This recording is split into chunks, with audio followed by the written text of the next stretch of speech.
आप वीओए पाकिस्तान देख रहे हैं।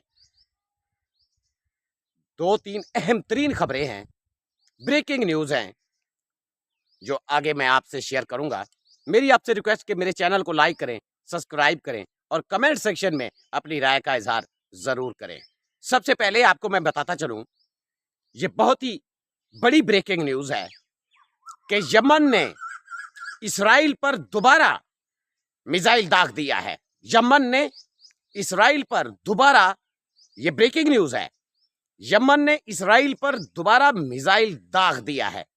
यमन अब बिल्कुल यानी खड़ा हो चुका है फलस्तीन के साथ, और यमन ने कहा है कि वो जब तक इसराइल गजा में जो कत्लेआम है या जो बर्बरियत है उसको खत्म नहीं करेगा, वो बिल्कुल इसराइल पर हमले नहीं रोकेंगे, इसराइल पर हमले जारी रखेंगे।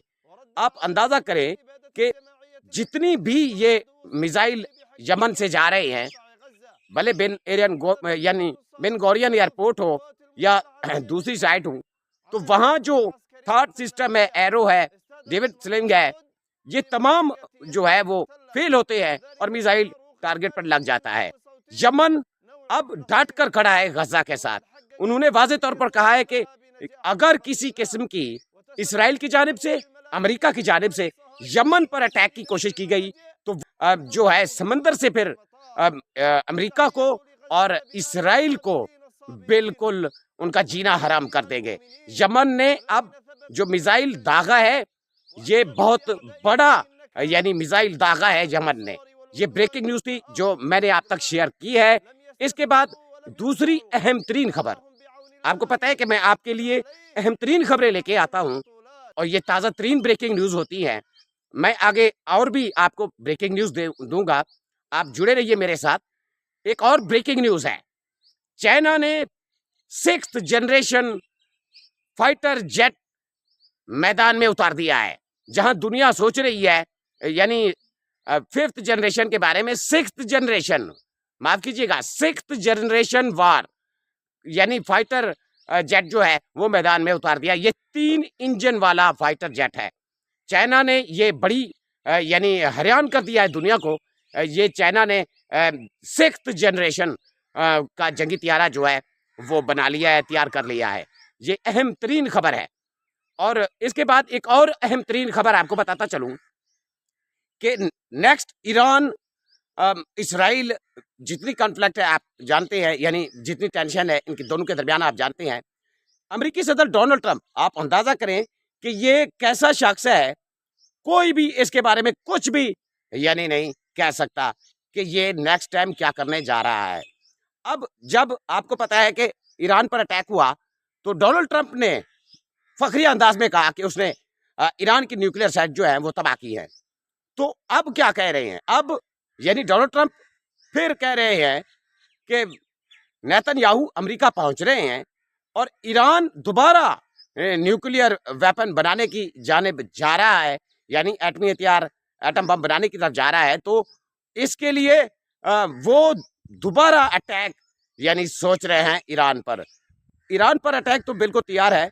आप अंदाजा करें कि दोनों कंट्रीज, इसराइल हो या ईरान हो, इन दोनों की जो फिजाई हदूद है, मैं आपको स्क्रीन पर ये दिखा रहा हूँ, वो बंद है।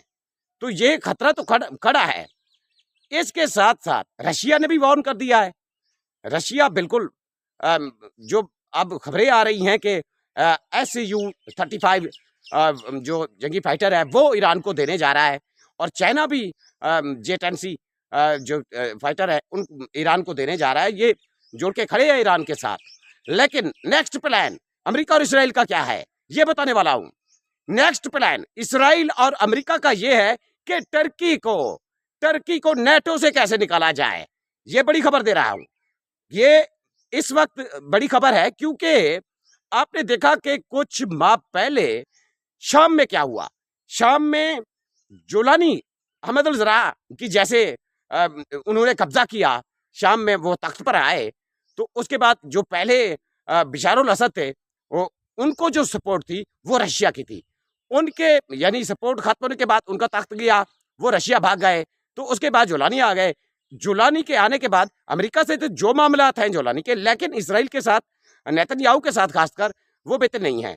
तो इस सारे सिनेरियो को देखते हुए जो इसराइल यानी सोच रहा है कि जो वहां कुर्द लोग हैं शाम में, उनको इस्तेमाल करके वो टर्की पर अटैक करें, कि टर्की पर यानी बिल्कुल अटैक तैयार है।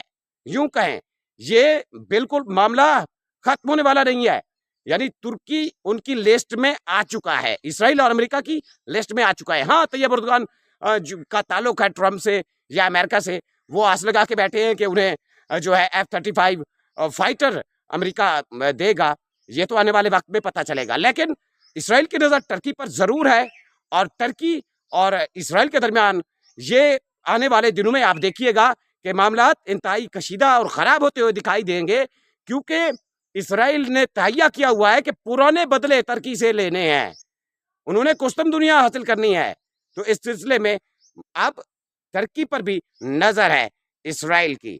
तो आगे एक और अहम तरीन खबर बताता चलूं कि जहां डोनाल्ड ट्रंप आए थे, आपने देखा कि उन्होंने कहा था कि मैं जगह नहीं छोड़ूंगा, तमाम जगह आपके सामने है मामला।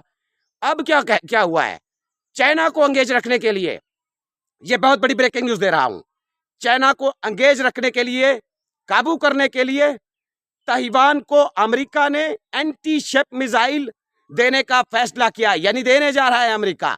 ये बहुत बड़ी खबर दे रहा हूं, यानी अमेरिका ताइवान को मिसाइल देने जा रहा है, एंटी शिप मिसाइल, ताकि वो स्ट्राइक कर सके साउथ चाइना सी में चीनी नेवी पर।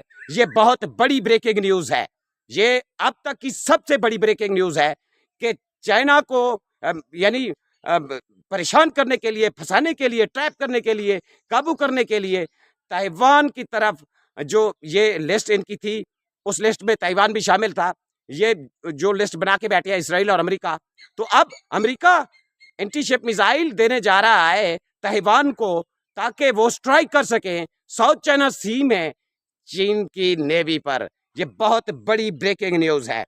आपको बताता चलूं कि इस सारे सिनेरियो में जहां इतनी यानी प्रॉब्लम क्रिएट है कि डोनाल्ड ट्रंप एक दिन कुछ बोलते हैं, दूसरे दिन कुछ बोलते हैं, इस सारे सिनेरियो में कोई भी इतबार, मैंने पहले कहा, कोई भी इतबार या इत्माद नहीं किया जा सकता। जैसे टर्की के सदर तैयब एर्दोगान इतबार करके बैठे हैं कि वो उनसे फाइटर भी लेंगे, और यानी उनके साथ जो मामलात हैं वो बेहतर रहेंगे।